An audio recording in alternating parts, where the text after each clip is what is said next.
Hi guys, welcome to my YouTube channel.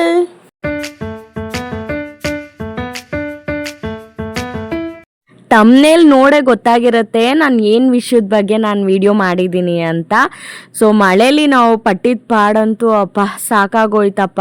ಅದು ಮಾರ್ಕೆಟಲ್ಲಿ ಕೇಳಬೇಕಾ. ಬೆಳಗ್ಗೆಯಿಂದ ನ್ಯೂಸಲ್ಲಿ ನೋಡ್ಕೊಂಡು ಹೋಗಿದ್ವಿ 10-20% ಈ ಸಲ ಮಳೆ ಕಡಿಮೆ ಅಂತ. ನೋಡಿದ್ರೆ ಮಾರ್ಕೆಟ್ಗೆ ಹೋಗಿದ್ದೀವಿ, ಸಿಕ್ಕಾಪಟ್ಟೆ ಬಿಸಿಲು, ತುಂಬಾ ಸೆಕೆ ಇತ್ತು. ಸಡನ್ನಾಗಿ 5 o'clock ಆಗಿದ್ದ ತಕ್ಷಣ ಸಿಕ್ಕಾಪಟ್ಟೆ ಮಳೆ ಬಂದ್ಬಿಡ್ತು. ನೋಡ್ತಿದ್ದೀರಲ್ಲ ಎಷ್ಟು ಮಳೆ ಬರ್ತಿದೆ, ಎಷ್ಟು ಫಜೀತಿ ಆಗಿದೆ ಅಂತ.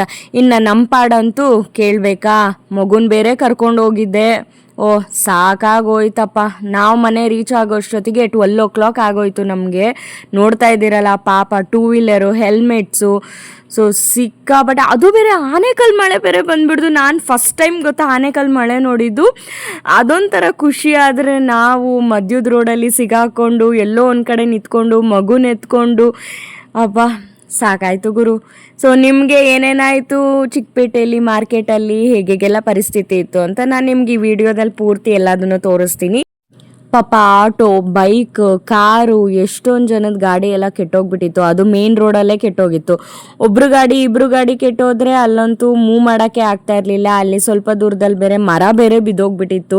ನೋಡ್ತಾ ಇದ್ದೀರಲ್ಲ, ಇದೇನಿಲ್ಲ ಅಂದರೂ ಒಂದು 20 ನಿಮಿಷ ಮಳೆ ಬಂದಿರೋದಕ್ಕೆ ಇಷ್ಟು ಬಂದಿದೆ. ಇನ್ನು ನೈಟ್ ಎಲ್ಲ ನಾವು ಆಲ್ಮೋಸ್ಟ್ 10 o'clock ಆಯಿತು ಬಿಡೋದಕ್ಕೆ. ಆ ಟ್ರಾಫಿಕಲ್ಲಿ ನಾವು ಮನೆ ರೀಚ್ ಆಗೋಷ್ಟೊತ್ತಿಗೆ 12 o'clock ಆಗೋಯ್ತು. ಸೊ ನೋಡಿ ಎಷ್ಟು ಫೋರ್ಸಾಗಿ ಬರ್ತಾ ಇತ್ತು ಅಂತ ಅಂದರೆ ನೀರು. ಹಾಗೆ ಅಲ್ಲಿದ್ದ ದೇವಸ್ಥಾನದೊಳಗಡೆ ಕೂಡ ನೀರು ಹೋಗ್ಬಿಟ್ಟಿತ್ತು. ನೋಡ್ತಾ ಇದ್ದೀರಲ್ಲ ಎಷ್ಟು ನೀರು ಹೋಗ್ಬಿಟ್ಟಿದೆ ಅಂತ. ಅಪ್ಪ ದೇವ, ನಮಗೆ ಆ್ಯಕ್ಚುಲಿ ನೋಡಿರಲಿಲ್ಲ ನಾವು.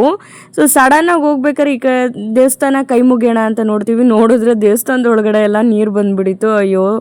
ಹಾಗೆ ಮೆಟ್ರೋ ಸ್ಟೇಷನಲ್ಲಿ ಜನ ಅಂತೂ ಜನ ಸಾಗರ.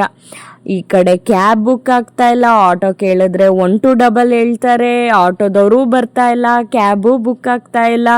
ಪಾಪ ಜನಗಳು ಪಟ್ಟಿದ ಪಾಡಂತೂ ಪಾಪ ಅದು ಹೇಗೆ ಮನೆಗೆ ಹೋಗಿ ರೀಚ್ ಆದ್ರೋ ಏನೋ. ನಾವು ನಮ್ಮ ಕಾರಲ್ಲೇ ಬಂದಿದ್ವಿ, ಓನ್ ವೆಹಿಕಲಲ್ಲಿ ಬಂದಿದ್ವಿ. ಸೊ ಅದರಿಂದ ಬಚಾವಾದ್ವಿ. ಅಂದರೂ ನಾವು ಮನೆ ರೀಚ್ ಆಗೋಷ್ಟೊತ್ತಿಗೆ 12 o'clock ಆಗೇ ಹೋಯ್ತು. ಸೊ ಹಾಗೆ ನಾನು ಆನೆಕಲ್ ಮಳೆ ನೋಡಿದೆ. ಸೊ ಫಸ್ಟ್ ಟೈಮ್ ಎಕ್ಸ್ಪೀರಿಯನ್ಸ್ ಮಾಡಿದ್ದು, ತುಂಬಾ ಚೆನ್ನಾಗಿತ್ತು. ಕೈ ಮೇಲೆ ಬಿತ್ತಪ್ಪ ಒಂದು ಪಟ್ ಅಂತ. ಎಷ್ಟು ನೋವಾಯಿತು ಅಂತಂದರೆ. ಸೊ ಹಾಗೆ ತುಂಬಾ ಎಂಜಾಯ್ ಮಾಡಿದೆ ನಾನು. ಅದ್ರ ಜೊತೆ ಸ್ವಲ್ಪ ಕಷ್ಟನೂ ಆಯಿತು. ಸೊ ಅಲ್ಲಿಗೆ ಈ ವಿಡಿಯೋನ ನಾನು ಎಂಡ್ ಮಾಡ್ತಾ ಇದ್ದೀನಿ. ನನ್ನ ವಿಡಿಯೋಗೆ ಲೈಕ್, ಶೇರ್, ಸಬ್ಸ್ಕ್ರೈಬ್ ಮಾಡಿ. Thank you so much for watching this video. Bye.